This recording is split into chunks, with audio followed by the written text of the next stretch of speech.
naam yëg nga li nga xamante ne moo di divorce bi nga xamante ne ñu ngi koy wax ci diggante Ousmane Sonko ak Bassirou Diomaye Diakhar Faye naka nga dundee wala naka nga jàngatee circonstance su divorce boobee. Safiatou, man dama bokk ci Sénégal yi nga xam ne wax naa ko fii waxatoo ko fi budul benn du ñaar yow mii doy nga ci témoin. dama yàgg wax ne man duma gëm mukk que ne Ousmane Sonko ak Bassirou Diomaye Faye dinañ dem ba. kii jaar nii kii jaar na le defe naa loolu wax naa ko budul benn du ñaar am na sax sama benn collègue bu nekk fii ci Walfadjri yàgg nañ di waxtaan ci yu mel noonu mu may attirer sama attention ci li nga xam ne moo xewoon ci wàllu Senghor ak Mamadou Dia ba ci Bassirou Diomaye Faye Ousmane Sonko mais li ma yàgg di wax moo di ne li nekkoon ci Senghor ak Mamadou Dia nekk ci Abdou Diouf ak Habib Thiam même si Abdou Diouf ak Habib Thiam xaritoo bi demoon na bañ tuddante ay doom yoo xam ne jamono ji ay muskalaf lañ ay est-ce que amuñu ay sët sax ñun ñuy tuddante ñooñu le diggante Abdoulaye Wade ak Idrissa Seck diggante Abdoulaye Wade ak Macky Sall j'ai toujours dit que ni ak Ousmane Sonko ak Bassirou Diomaye Faye bokkul parce que jaar-jaar bi la difficulté yi. Traversée du désert nga xam ne Abdoulaye Wade mënoon nga ne moom moo guerre-am bépp ñëw nekk président donc ku ko xatal da nga koy abal Senghor ak Mamadou Dia dañ doon doog a dugg indépendance ku nekk am na noo gisee woon réew mi Amady Ali Dieng ma koy fàttali lu bëree bëri daana ñëw fii ci Walfadjri di fi indi ay contribution Amadou Ali Dieng bind ne li tas diggante Senghor ak Mamadou Dia mooy les maisons de commerce françaises yi nga xam ne ñoo nekkoon Sénégal époque boobu ak seen ay alliés yi nekk Sénégal et j'ai toujours dit que ni loolu mënul dal ñaar ñi pourquoi parce que dama jàpp ne quand même histoire dafa am lu mu ñu war a jariñ ñoom bu fekkee ne gis nañ li dox ci diggante Senghor ak Mamadou Dia ñëpp ne su fekkoon ne ñaar ñooñu continuer woon nañ ànd ba Senghor jóge ci pouvoir bi Dia continuer Abdou Diouf ñëw keneen ñëw heure bi dina fekk Sénégal bu ñu tuddee Corée du Sud ne Sénégal bu ñu tuddee Singapour ne Sénégal mais malheureusement divorce boobu jur li mu jur yëpp ma doon wax ne ñii dinañ forcément jàng ci lu mel noonu mais malheureusement Safiatou liñ doon woowee li Amady Ali Dieng doon bind ci préface su livre Ousmane Camara bi mu tuddee les mémoires d'un juge africain préface boobu boo ko liirootoon tey jii je crois même que yu am na ci yu ma ci yor sama téléphone bi nga comparer ak li nga xam ne mooy xew da nga naan ñun Sénégal finalement ñun jànguñu dara ci suñu histoire ak li mu ñu jural parce que buñ ne la Senghor dafa demoon ba céder au lobby des maisons de commerce françaises te yooyu les maisons de commerce françaises yooyu Amady Ali Dieng doon tudd en 1960 62 63 yooyu li ko remplacer léegi mooy les lobby yi nga gis ci réew mi les entreprises françaises ak yeneen i réew su la waxee ne la ñoom ñoo nekkoon en coalition avec des Sénégalais pour tas diggante boobu mais ces Sénégalais là seeni sët ngay gis léegi ñoom ñi ci plateau télé yi bu ñu xëyee suba ba ngoon li ñuy def mooy il faut que Ousmane Sonko ak Bassirou Diomaye Faye séparé wu man ma mas a yaakaar que ni Ousmane Sonko quand même Bassirou Diomaye Faye quand même ak fi ñu jaar ñëpp war nañ ne non ñun li Sénégal dund ci Senghor ak Mamadou Dia ñun suñu génération moo koy corriger waaye du ko répété waat malheureusement seen génération non seulement daf ko répété mais ça fait bu ñu deful ndànk on va vivre pire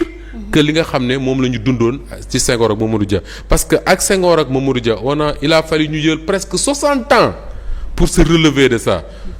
Ablaye Wade ñëw au pouvoir sénégalais yi commencé waat amaat confiance ci ñoom et tout xam ne on peut y aller on peut faire des choses sans les tubaab gis nga ni Ablaye Wade mujjee Macky Sall ñëw remplacer ko nekk taalibe tubaab yi Ousmane Sonko nekk ci loolu di xeex ne lii c'est pas normal il faut que mu dañ renégocier ay contrat nangam ak nangam ñu jékki-jékki rek xëy suba affaire bi newaat xës ci suñu kaw ñu mel ne dañoo delloowaat takkaat suñu bopp nekk ay buubu jaam dénkaat ko ay lobby dénkaat ko ay yeneen réew parce que yaakaar nañ ne on peut rien faire sans ces pays là et man su fekkee ne am na chagrin am naa lu ma metti dëgg-dëgg loolu lay doon Safiatou man fan yii bil yii di xew comme ni nga ko waxee sànq mi ngi ma fekk diggante Marseille ak benn dëkk bu tudd Toulon ca France mais quand tu rencontres les Sénégalais muy étudiants yi muy ay commerçants muy yeneen ak yeneen suñ la gisee xàmme la li lay njëkk a wax mooy yéen tamit nag wax leen ak suñu gaañi wax leen ak Diomaye wax leen ak Ousmane Sonko parce que ñun tout ce qu'on a investi les Sénégalais de la diaspora li ñu joxe am na ci ñoo xam ne ça fait pour ñu dem voter ji ils ont fait des kilomètres et des kilomètres am na ci ñoo xam ne da doon taw di neige ñu taxaw ci mbeddi Paris yi ak yeneen i dëkk pour dem voter ji am na ci ñoo xam ne sa feetu keroog bi ñu waxee ne dañuy dem porter ji plainte Macky Sall CPI am ñoo xam ne seen oto la ñu taal def ay kilomètres yi kilomètres imaginez ku jógee Paris dawal oto ba Amsterdam wala dawal oto ba La Haye wala feneen pour dem porter plainte Macky Sall wàññeekuwaat am des Sénégalais yoo xam ne yàggul dara bi ñu leen waxee ne Ousmane Sonko dafa war a meeting fële nu mu tudd Rome la woon de Italie mais ils ont pris des bus yoo xam ne di nga toog ci bus bi lu mat 10 heures de temps pour dem fekk ji meeting ba wàññeeku mais ces Sénégalais là on leur dit aujourd'hui que ne tout le combat que vous avez mené là xeex ko ba gëm ne loolu mooy changer réew mi non loolu il faut mettre ça à côté pour qu'on fasse autre chose pourquoi parce que Ousmane Sonko ak Bassirou Diomaye Faye xajootuñu taal moi je trouve ça particulièrement dommage maintenant loolu lépp su ma ko waxee ba pare ak mbetteel gu ma ci am dafa am des signaux qui me montré man que ni lii xew nii fii lañ jëm si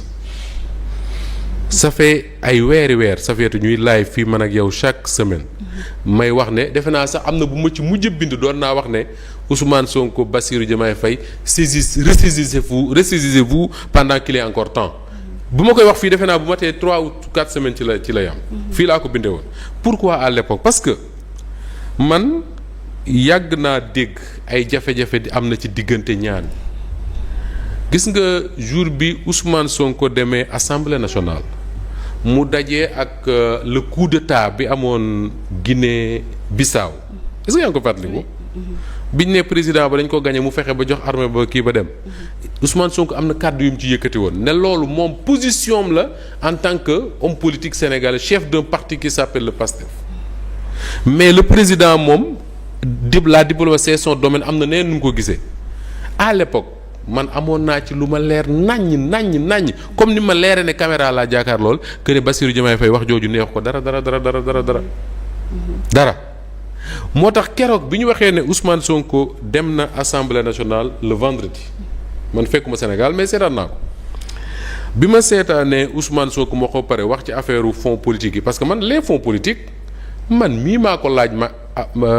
Bassirou Diomaye Faye keroog bi ñu jàkkaarloog moom fii ci palais de la République pourquoi parce que lu tax ma laaj ko Safiatou mooy man dama jàpp ne mënuma fee nekk man Moustapha Diop nekk journaliste pendant X années may suivre le PASTEF di déglu seeni wax di leen invité seen plateau yi ñuy wax di déglu Ousmane Sonko muy wax di déglu Bassirou Diomaye Faye muy wax à chaque fois ñu doon wax ne les fonds politiques ni ko Macky Sall yore c'est pas normal dañu war def nii dañu war def naa ñoom ñu falu les Sénégalais di leen ci interpeller plusieurs fois man ci sama bopp ma toog fii interpeller ci des gens de Pastef sur les fonds politiques lan ngeen ci nar interpeller leen ci beneen mbir te naa ci ñëw mooy quand le premier ministre actuel Mohamed Al Amin Lo dem fii ci RTS émission ak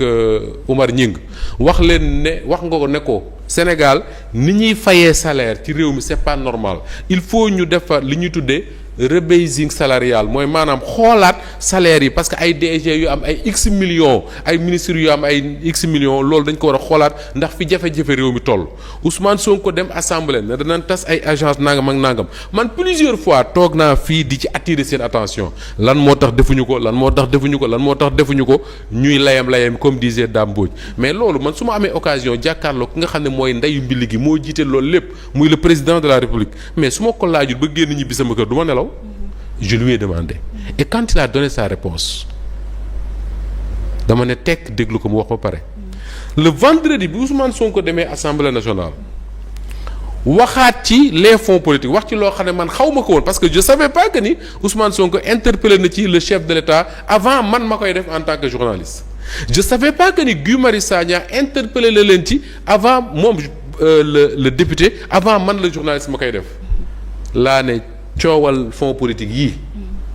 dina jur coow ba ñu ca jógee Ousmane Sonko il a quitté l'Assemblée Safiatou déglu baax li ma la wax matul waxtu man nit woo na ma ne ma Moustapha ma ne ko mu ne foo nekk ma ne ko nekkuma Sénégal maa nga France mu ne ma Ousmane Sonko Bassirou Diomaye Faye da koy dàq tey. ma ne ko looy wax nii mu ne ma da koy dàq te ki ma ko wax mi ngi may déglu su ma amoon autorisation léegi ma tudd turam mu ne ma daf koy dàq tey ma ne ko comment ça mu ne ma Ousmane ba mu jugee assemblée juma la dem juma juma la woon non juma la dem fa lañ ko waxee ne ko président neen na ko wisi Ousmane Sonko sax précise na heure bi démb je pense te wax naa ko fii ci rajo bi keroog bi ma Assane Gueye woowee téléphone ne ko wuy ji ba mu demee wuy ji ko ça s'est passé exactement comme ce que Ousmane Sonko a expliqué hier le divorce était consommé parce que le président n'a pas aimé ce qu'il a entendu man nag Safiatou ma am ci benn jàngat bu ndaw man mën naa d'accord le président de la République mook Ousmane Sonko ñoom ay divergence ci wàllu ni ñuy yore koomu réew mi ci wàllu dette bi ci wàllu santé ci wàllu agriculture ci wàllu wu nekk mën nañu am ay divergence ñu toog ñu waxtaan gis ne lii kat c'est des divergences yoo xam ne franchement c'est insurmontable ñu ne nag ku nekk dem mais que le président prenne une décision parce que dafa dégg Ousmane Sonko wax à l'Assemblée loo xam ne dafa gis ne mënatul continuer ànd ak moom man ça me pose problème parce que njiiti ci réew yi àdduna bi yépp laa la wax de Safiatou ku ci nekk am nga ay collaborateurs yoo xam ne soo xëyee suba ba ngoon di nga dégg loo xam ne danañ ko wax loo xam ne yow njiit bi àndoo ci du xam nga J.D. Vance non mooy le vice-président américain moo topp ci Donald Trump mooy colistier ñoom ñaar ñoo ànd dem wuti élection présidentielle américains yëpp ils te disent que le gars je m'excuse de le dire comme ça c'est le moins bête de l'administration américaine dañ naan la moom moo ci xaw a ànd ak xelam il n'est pas toujours d'accord avec Trump et pourtant Trump le supporte parce que c'est son collaborateur donc prendre cette décision-là avec des conséquences aussi lourdes pour le Sénégal te conséquences yi day soog a commencer rek man je me dis quelque part on aurait dû réfléchir peut-être que le président il a réfléchi pendant très longtemps il avait préparé son truc pendant très longtemps et que il attendait le moment pour le faire loolu lépp mën naa nekk mais le prétexte bi nga xam ne moom la joxe ne moo tax mu def ko du domaine de la perception bi sénégalais yi di am ci moom mooy dañ naan un Bassirou Diomaye Faye boo xam ne il ne supporte pas la critique parce que moom ci boppam taxaw na man ma toog di ko déglu mu ne ma seen télé googu li ñu may wax lu ma naqar yëpp fa lañ koy waxee et quand il a dit j'ai su tout de suite que ni mais finalement lui le fait que qu'on le critique comme ça le dérange et njiit nag Safiatou mooy ki nga xam ne moo am capacité wu di dégg li ko naqari mu ne mën naa kaa faj du ma ko faj parce que man maa jiitu man foofu laa ci amee lu ma ci kii mais le divorce moom depuis quelque temps ñëpp xamoon nañ ne fii la jëm si beneen bi mooy dañ doon wax ne man bokk loolu laa gëmoon que ni Sénégal jëm na ci ay échéances yoo xam ne ce serait très risqué de changer de gouvernement